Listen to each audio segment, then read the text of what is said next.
everyone. So I am doing my June wrap up. I don't want to be too loud when I talk because last time someone was banging on the wall. Um, so the first one I'll talk about is Bed Me Earl. This is the Bed Me Books number 3 by Felicity Niven. I ended up DNFing this at like 43%. Now, so you had the character of, is it again? Carolyn? Yeah, Carolyn. You had the character of Carolyn. Now, she's basically like a spinster. She's 30 and she hasn't, gotten a man or anything like that. So she's, taller than the average woman. And so she's had this, had these feelings for the hero, for a while since she was about 17. But she was too shy and quiet to, kind of like talk with him. Also, she has like, they say like, she basically has like a stutter, like she has trouble like, talking without having to constantly have trouble with stuff. They say a lisp, but I'm like, yeah, I mean, there is a lisp, but she also kind of stuttered too. So she's afraid that, no one basically will marry her at that point. So she's had a thing for him for a while. And one night he's there, at their estate, as, kind of like, obviously, they go out into the country to have, hunting and different things like that, parties and things like that. So she goes to his room one night and he has sex with her. And come to find out, he finds out the next day, like, oh, that's his friend's sister. He hadn't seen her in a long time, so he obviously didn't recognize her.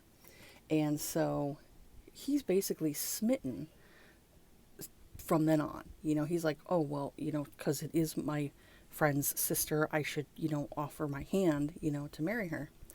And she keeps kind of pushing him away. And her reasoning is because of her stutter, because of her lisp, because he has a lisp. And I'm like, that's your only reason. That's your reason why you keep pushing this man away. He is doting on you. He is like obsessed with you. I was just like, really? Why? Why? Why is this a conflict in the book? Why does this have to be the conflict? And it just seemed like the author was dragging out this conflict of like, oh, because of her lisp and her stutter, and this is why she can't be with him. And I'm like, that is a lame ass fucking excuse. I'm sorry, that's fucking lame. And I'm like, this is the reason why? That's stupid. And so she annoyed the fuck out of me. So I got to the point where I was just like, I can't. I can't keep continuing to read this. This chick is annoying me. She let him bed her. Then they're meeting up in like the a library, or it was like maybe a bookstore or something like that. And they're up in like the higher part of the bookstore or the library, and he's having sex with her again. And so it's like, lady, you clearly like him. So why are you going and keep denying this? It was really stupid. It was really dumb. So I was like, nah, fuck this. So I ended up DNFing that one. So the next book I ended up reading, this was Cinderella and the Duke by Lydia Drake.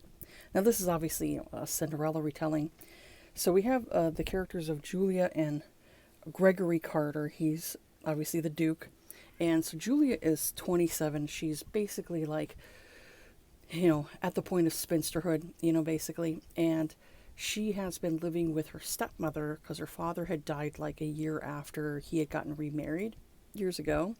And so she's been living with her stepmother and living with her stepsister. She gets along with her stepsister, Susanna, just fine. There's nothing wrong with their relationship. But clearly the stepmom is, she doesn't want anything. She doesn't want her daughter to have her chances missed out on, so she doesn't care anything about the stepsister. And so it was just really stupid because I'm like, lady, come on. And she obviously she didn't spend correctly. She was like not spending the funds right, was going through money. And so Lydia basically comes up with this plan of like, well, I want to go out and I want to meet a man, so maybe meet somebody that I can, get married to. So that way she figures she can get out of this harpy's house. So she ends up meeting with the Duke and bumps into him, and they end up like kissing. And he's kind of like, wowed by her after that. And so they end up like meeting up again. She gets away and she ends up like leaving her slipper, classic, Cinderella. And so they end up meeting up again. And he's dealing with women who they kind of like fawn over him because the women have heard stories that he's a great lover, he knows how to please women. And the husbands are not happy. So they're basically keep challenging him to duels. So he's getting to the point where he's like, man, I am tired of these damn duels. So he ends up talking with her, and she basically kind of devises this plan like, hey, if we marry each other, I can get out of my, stepmother's house. You can go and stop having these men trying to challenge you because you're now married. You're off the market kind of thing. And it would help us both out. And so they get married, and, they both have an attraction to each other. They're both attracted to each other. They both start feeling feelings for each other. The conflict in here, and this is why I kind of gave it a 4-star, is because it was kind of sad in parts because his mother and father, when he grew up, gave him no affection at all. They honestly look like they didn't even want a kid. And so I'm like, this is why some people shouldn't be parents, because it's like if you're going to treat a child that way, they didn't ask to be born, So I really felt bad for him because he really had a lot of feelings, and so he wanted to make this marriage a love match, but he was really scared of like her rejecting him. So they kind of had that conflict. But other than that, I really enjoyed it. I'd say maybe it was a little too easy. Like some books I read where it's like, oh, it kind of goes a little too easily for them. Like they get along a little too well, and I'm like, where's the conflict, But I also don't mind that. I'm like, I don't want a book to be too much drama filled where it's like, oh my god, is this couple ever going to get together? So at least here it's like they bonded really quickly with each other, but they both kind of had this don't want to express their feelings with each other because they're afraid that the other doesn't feel what they feel, so it's a bit of like miscommunication. But I really still liked the story, so that's why I ended up giving it a 4. So the next one I read was Snowed In with a Demon. This was a novella. So this is by L.E. Eldridge. So I gave this one a 4. So we got the characters of Tana and Aman. So Tana runs this inn. Her family pretty much is like, why are you running this inn? You should be doing better for yourself kind of thing. And she's like, no, I like to run this inn. It's fun and I like to do it. So there's like a snowstorm coming, and so she basically gets like these people in, check them in and all that stuff. And the one crew that checks in are these people who are ghost hunters. And so she's like, okay, kind of like shows them like, oh, this, area here is, supposedly spooky. But she doesn't believe in all that stuff. She's pretty much, they kind of made up stuff over the years to kind of like attract some people in, but also like people have told stories of like stuff happening in the inn, and she's never, kind of like, she's always kind of been more of a skeptic. So anytime like something falls, she kind of picks it up and puts it back, kind of thing. She doesn't think anything of it. So you come to find out like Aman, who's a demon, that he basically is like invisible in public, he keeps himself invisible. He's been hexed to stay at this inn for years. Like he ended up getting summoned by a witch years ago, and she wanted him to do some bad things. He didn't want to do that, so she basically hexed him to stay. He can't leave that inn. So he's been kind of like living in the inn for many years in this like other area where it's kind of closed off. And so he's been kind of living there. So he's been kind of intrigued with Tana for a little while, but he didn't, obviously didn't do anything besides like, maybe trying to scare her and stuff like that, because, he lives off of his thing of what kind of like siphons him, gives him that energy, is he feeds off of people's fear. So he's tried to scare her for little things, but obviously not anything like too bad. Oh, excuse me. So, so he decides that he wants to kind of get to know her. So he goes and he transforms himself kind of like into look like a human with like this bright red hair, and he pretends to be one of the patrons, one of the people who, guests of the inn, and ends up like befriending her. And it was very quick. Like they got together, like they started to kind of like, kiss and make out fairly quickly. I mean, obviously it's a novella. But I really liked it. That was cute. Basically them like finding love with each other. And the guy who was like the ghost hunter, who was basically the main guy, he was a complete douchebag. So it was funny basically what happened with him. Aman was like, oh, I'm going to mess with these guys, So he scared the crap out of them. He scared the crap out of them. It was a cute story. I did really enjoy that one. So the next one I ended up reading was The Wild Man. This is Wild Man and Everly. This one here is definitely, I'm like, I don't want to give too much away because I'll do like too much spoilers, but I'll just say like this one here, if you want to read it, it is a dark Tarzan retelling. So it's a dark book, dark romance.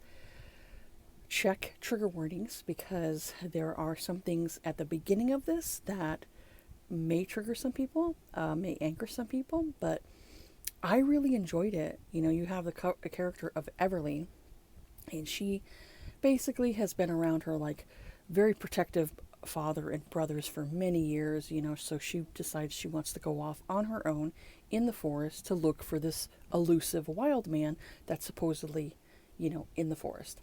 So she ends up finding him and definitely gets more than she bargained for, and he ends up kidnapping her and taking him to his, area that he lives and everything, and it kind of goes from there. I did love how there was a bit of a turn in the plot and in the storyline, in the tone of the book that really kind of changed things around for me. And I really, really enjoyed that one. I ended up giving that one 5 stars because I liked how the author and the direction of how the storyline was. I really liked how they did it. But yeah, I can't give out too much, otherwise I'll be spoiling this book. But yeah, definitely check out triggers. Definitely check out the triggers before you delve into this, because it's a little, it's a little much.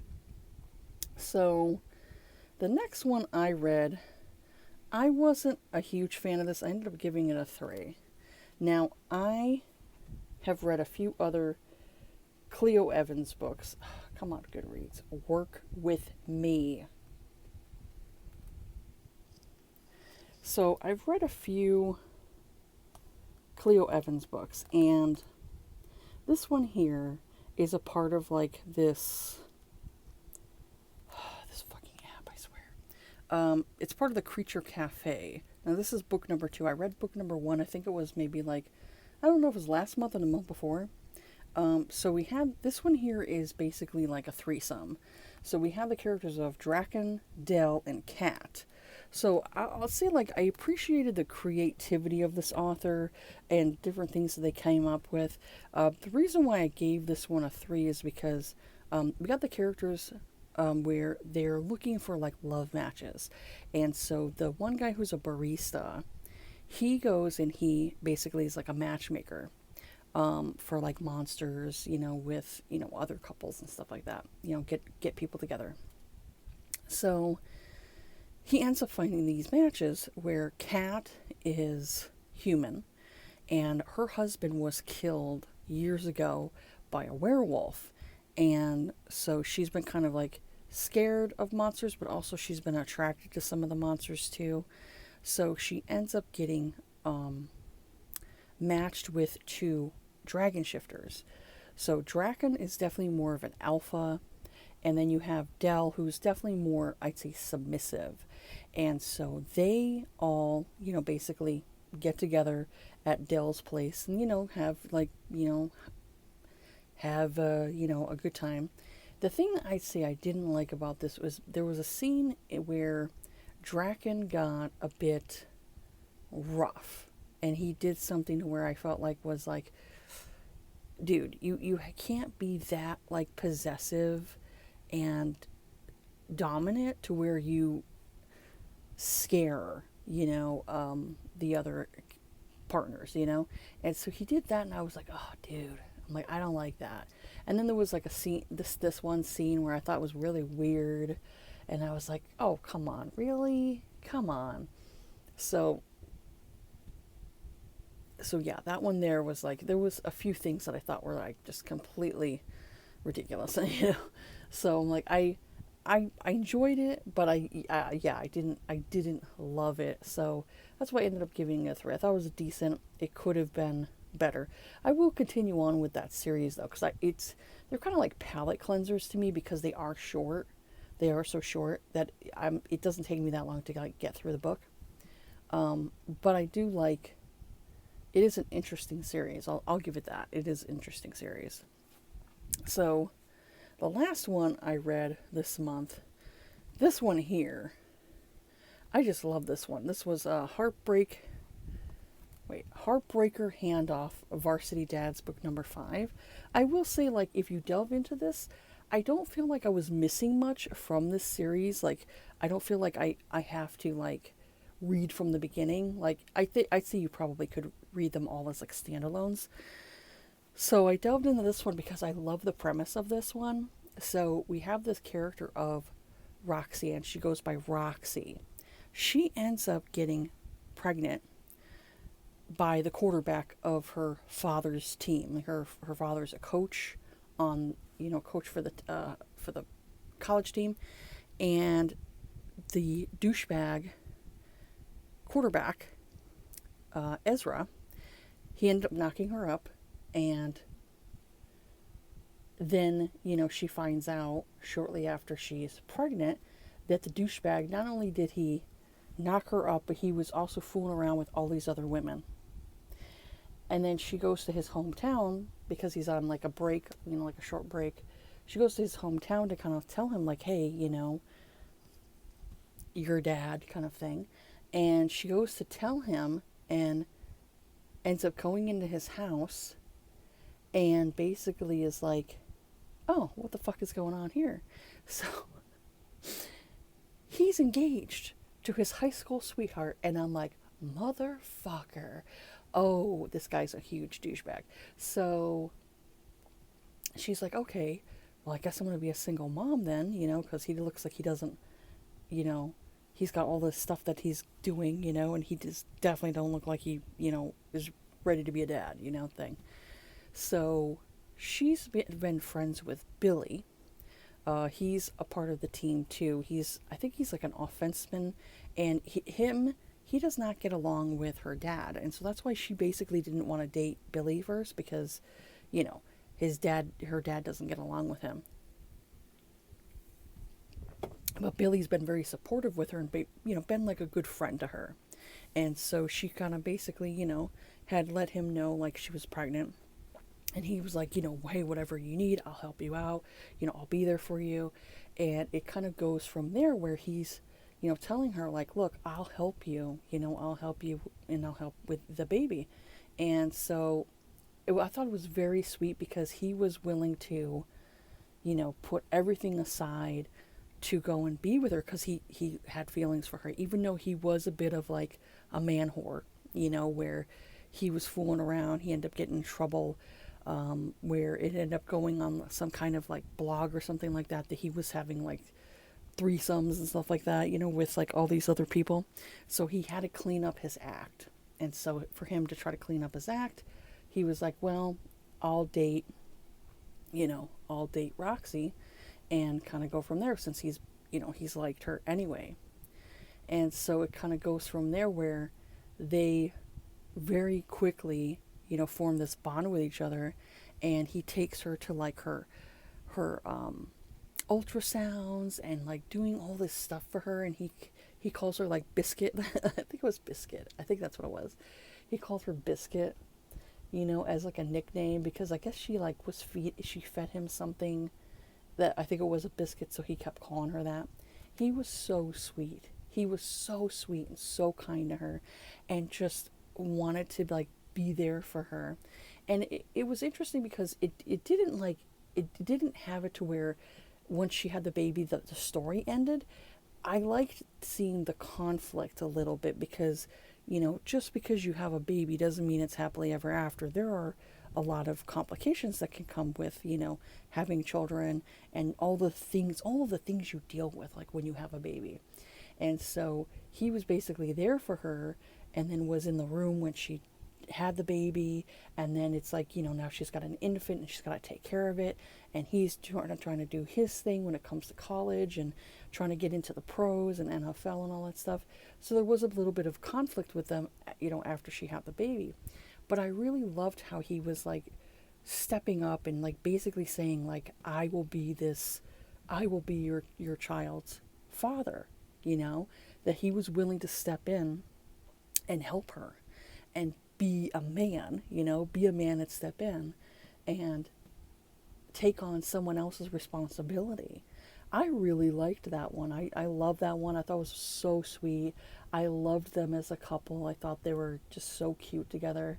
And, like there were some changes that happened toward the end. You see a little bit of a shift with certain characters, which I really appreciated too.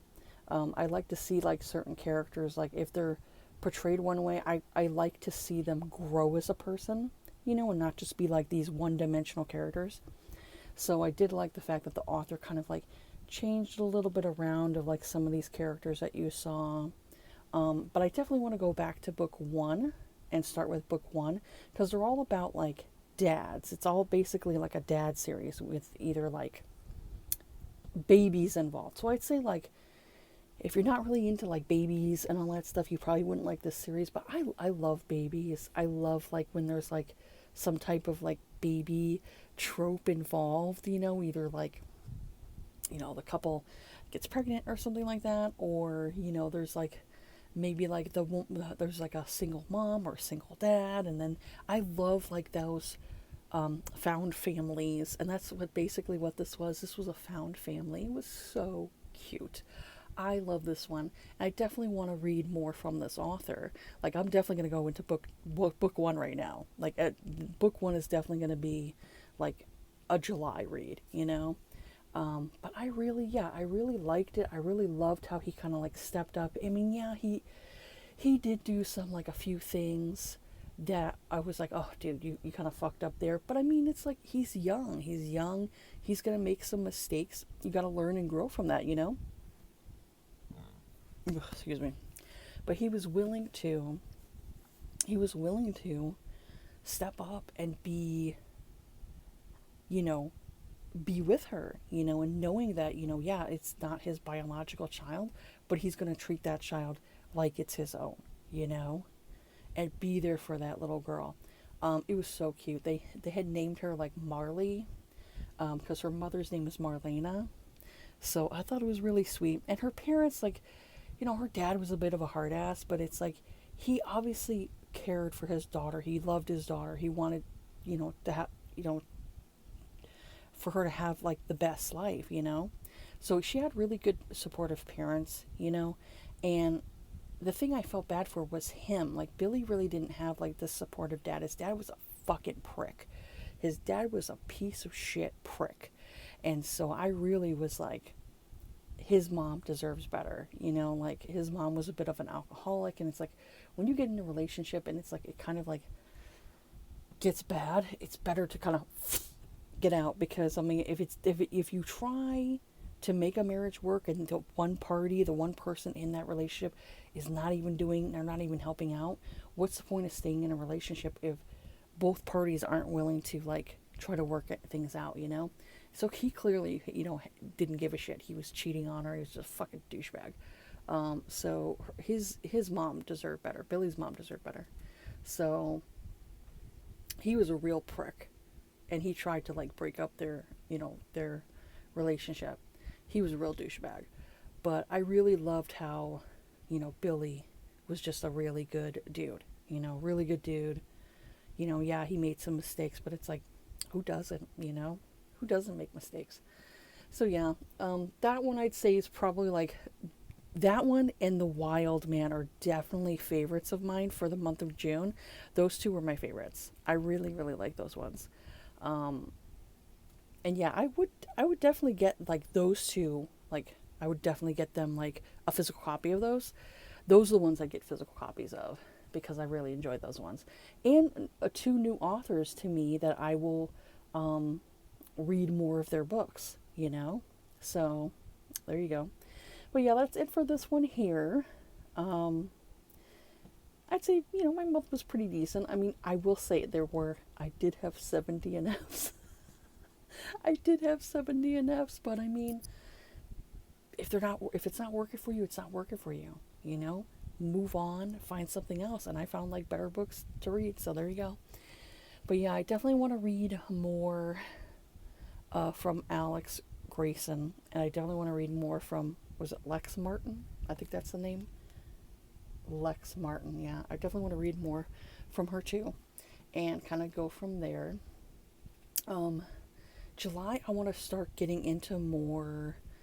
I read a couple, you know, I did read a couple of historical romances. I want to continue on with the historical romances because a lot of people have been talking about historical romances haven't been doing very well. A lot of people aren't reading historical romance.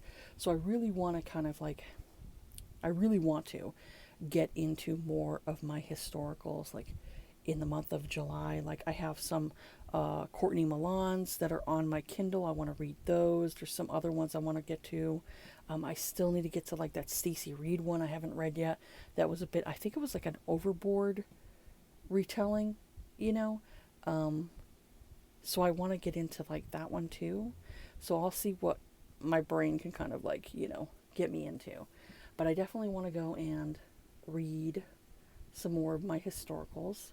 I need to read more of my I have some over here that are I can listen to on audible on an audiobook. I want to go and listen to more of those to kind of get through those and go from there. But yeah, that's pretty much it for this video here. Have yourselves a good day. Take care of yourselves, be kind to each other, and I'll see you all on the next video. All right, bye.